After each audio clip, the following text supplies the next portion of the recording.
मैं तुमसे पूछूं कि डिफरेंशिएट कैसे करोगे अम्मा और अब्बा की पर्सनालिटीज में? वालदा के साथ दोस्ती ही थी और वो मेरा ख्याल क्या सबसे पुरानी याद अम्मा की क्या है, अगर पूछूं तो वो क्या? वो लड़ाई भी आप ही कर लेंदी, गुस्सा भी कर लेंदी है। उसकी दुआओं में दिल की बात किससे होती थी, अगर बचपन कभी देखते हो? हमारी वालदा ने ना बड़ा ही जबरदस्त रोल अदा किया। तो मुझे डॉक्टर साहब की बात भी याद आ गई। उन्होंने कहा कि अब्बा जी उस वक्त समझ आते हैं जब आप खुद अब्बा बन जाते हैं। उसकी ठीक है, मैं उनके साथ लड़ भी पड़ता हूँ ना, मैं उनको गुस्सा भी अपना दिखा लेता था, टेंट्रम भी थ्रो कर लेता था। वालिद साहब के साथ तो ये हम करने की एक वाकया मुझे याद आ रहा है कि मैं स्कूल में पढ़ता था, बड़ा सख्त, यानी जो मेरी वालदा अपने पोते के साथ या अपने नवासों के साथ है, हम कहने की इस तरह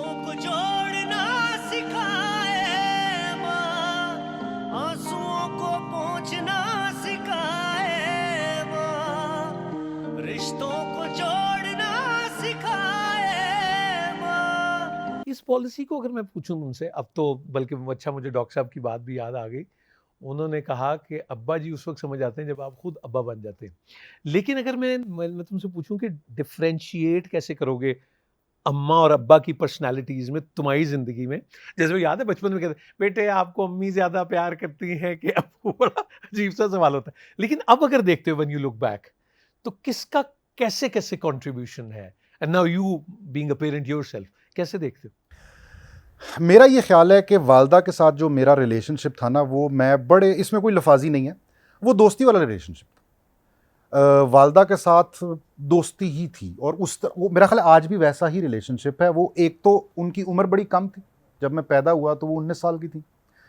उनका जो मेरी बहन के साथ रिलेशनशिप है, जो मुझसे 2 सवा 2 साल छोटी है, उनके साथ भी दोस्ती वाला रिलेशनशिप ही है। तो वो हमारी जो वालदा के साथ हमारी रिलेशनशिप है ना, देखिए माँ का रिलेशनशिप तो बड़ा ही प्योर है और बड़ा बेलॉस है। That is the only relationship that we can think of.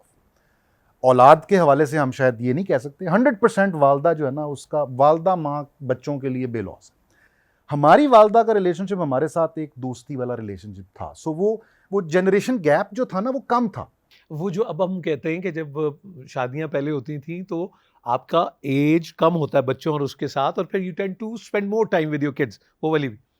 वालिद साहब का मेरी वालदा और वालिद का डिफरेंस, एज डिफरेंस है, तो वालिद साहब से वो जनरेशनल गैप हमारा अच्छा, वो था। तुम्हें लगता है? ओके, ठीक है। ओके। अच्छा, वो जो पर्दे की बात हमने की, वो जो उन्होंने ब्रिज किया हुआ था, वो इसलिए भी प्रॉब्ली कर पा रही थी क्योंकि फिर उनके साथ हमारी दोस्ती थी। अच्छा, अब अगर हम पीछे मुड़ के देखें ना, तो वो जो वालदा का लाड प्यार है, वो हम बच्चे बात करते हैं अक्सर बेशतर, वो हमने नहीं देखा। यानी जो मेरी वालदा अपने पोते के साथ या अपने नवासों के साथ है, हम कहने जी इस तरह से तुसी नहीं हाँ, सर। ये तो देखता।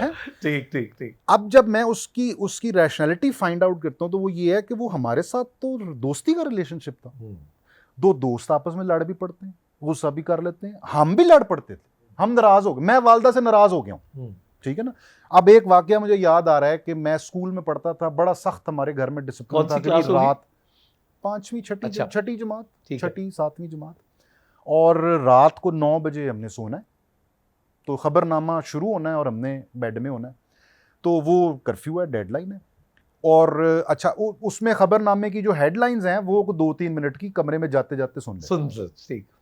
नूर भाई, उस दिन रात को जब वो खबरनामा शुरू हुआ, तो वो जो हेडलाइंस, वो 2-3, अब तो हेडलाइंस आप 20-25 मिनट की हेडलाइंस होती है, हेडलाइंस ही होती, तो 2-3 मिनट की हेडलाइंस होती थी, फिर तफसीलात होती थी। तो उसमें वो भी ब्रेक के बाद में वो खबर। तो जो तीसरा मिनट होता था ना, वो नॉर्मली वो स्पोर्ट्स तक आप पहुंच चुके होते थे ना। तो उन्होंने कहा जी आज रात को पाकिस्तान के वक्त के मुताबिक 12 बजे पाकिस्तान और इंडिया का अंडर पता नहीं 16 या under 19 hockey world cup final है। तो मैंने, अच्छा, मैं स्पोर्ट्स का तो बड़ा दिलदादा था और बड़ा मैं एंथुजियास्ट था। तो मैंने कहा लो जी, किस तरह उस मिस कर सकता मैं, फाइनल मैच है, पाकिस्तान इंडिया है, हॉकी है। तो मैं कहा जी आज मुझे परमिशन चाहिए, अब मैं सोने के लिए जा रहा हूँ हैं। तो खुदाफिज हो गया, बाप से गले मिल के, और वो सारा कंक्लूडिंग रिमार्क्स आ रहे हैं। तो मैं कहा जी ये तो नहीं मिस हो सकता। लो जी को अगले 1.5 मिनट में ये तय पा गया कि जी अभी आप सो जाएं, आपको 12 बजे उठा दिया जाएगा और फिर आप मैच देख लें और फिर सो जाएं। तो कम से कम अभी आप 3 घंटे तो ज़्यादा ना करें। मैं कहा जी इस पर डील हो सकती। सो गए। अगले दिन सुबह 7 बजे या 6 बजे, जो भी उठने का टाइम था स्कूल का, उस टाइम पे उठाया गया और मैं उठते साथ ही मेरा मूड ख़राब हो गया।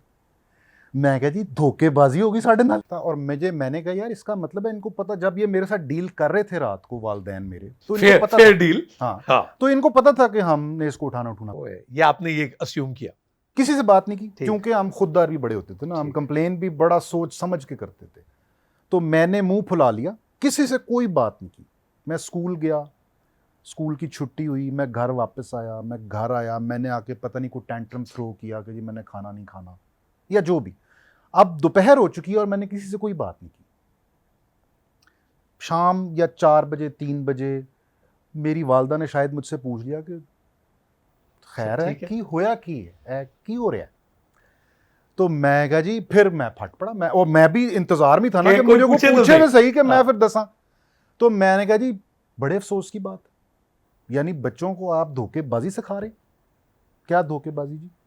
मैं कहा जी आपने मेरे साथ ये तय किया था कि रात को 12 बजे उठाया जाएगा, मैं मैच देखूंगा फिर सूंगा, और आपने मुझे नहीं उठाया।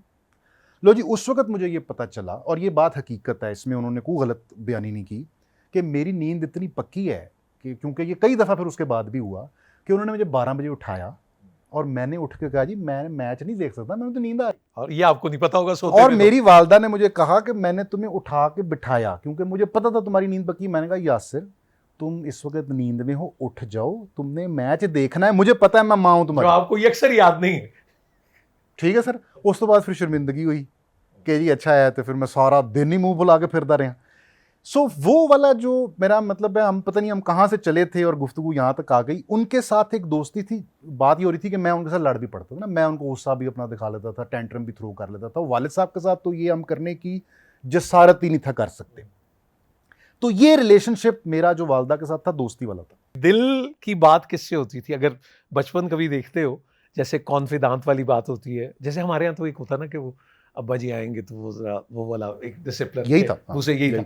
तो अम्मी की जो पहली, अगर वैसे मैं पूछूं, जैसे तो एक बच्चे की वो एक होती है, लेकिन क्या सबसे पुरानी याद अम्मा की क्या है अगर पूछूं तो वो क्या क्या कहो? हमारी वालदा ने ना बड़ा ही ज़बरदस्त रोल अदा किया, और मेरा ख्याल है ये उनकी आई डोंट नो मिली भगत थी वालिद साहब की और वालदा की, कि हमेशा से ना वालिद साहब का वो जो आप कह रहे हैं ना, और उनका वो जो एक दबदबा रोब के जी अच्छा वो उनको कुछ कहना नहीं पड़ेगा, आप खुद ही वो आग, अब घर में वो दाखिल हो गए हैं तो अब घर का डिसिप्लिन और सारी चीजें सीधी हो जाएं। हैविंग सेड दैट, वालिद साहब ने कभी हम पे सख्ती नहीं की। वो अनसेडी है, वो अनसेडी है, वो ट्रेन में कभी हम गए नहीं है, वो तो लाड ही करते रहे हैं हमें। ठीक ठीक ठीक है जी। उधर कभी तो उधर हम क्यों उस ट्रेन में कभी नहीं गए? क्योंकि वो पूरे का पूरा बीच में बफर वालदा का है। वो लड़ाई भी आप ही कर लेंदी, गुस्सा भी कर लेंदी है, ठीक है, वो लड़ भी पैंदी है, वो फिर हमारा भी कथारसिस होने देती है। तो वो पूरे का पूरा वो हम उस ट्रेन में कभी इसलिए नहीं गए क्योंकि बीच में पूरे का पूरा पर्दा डला हुआ वालदा।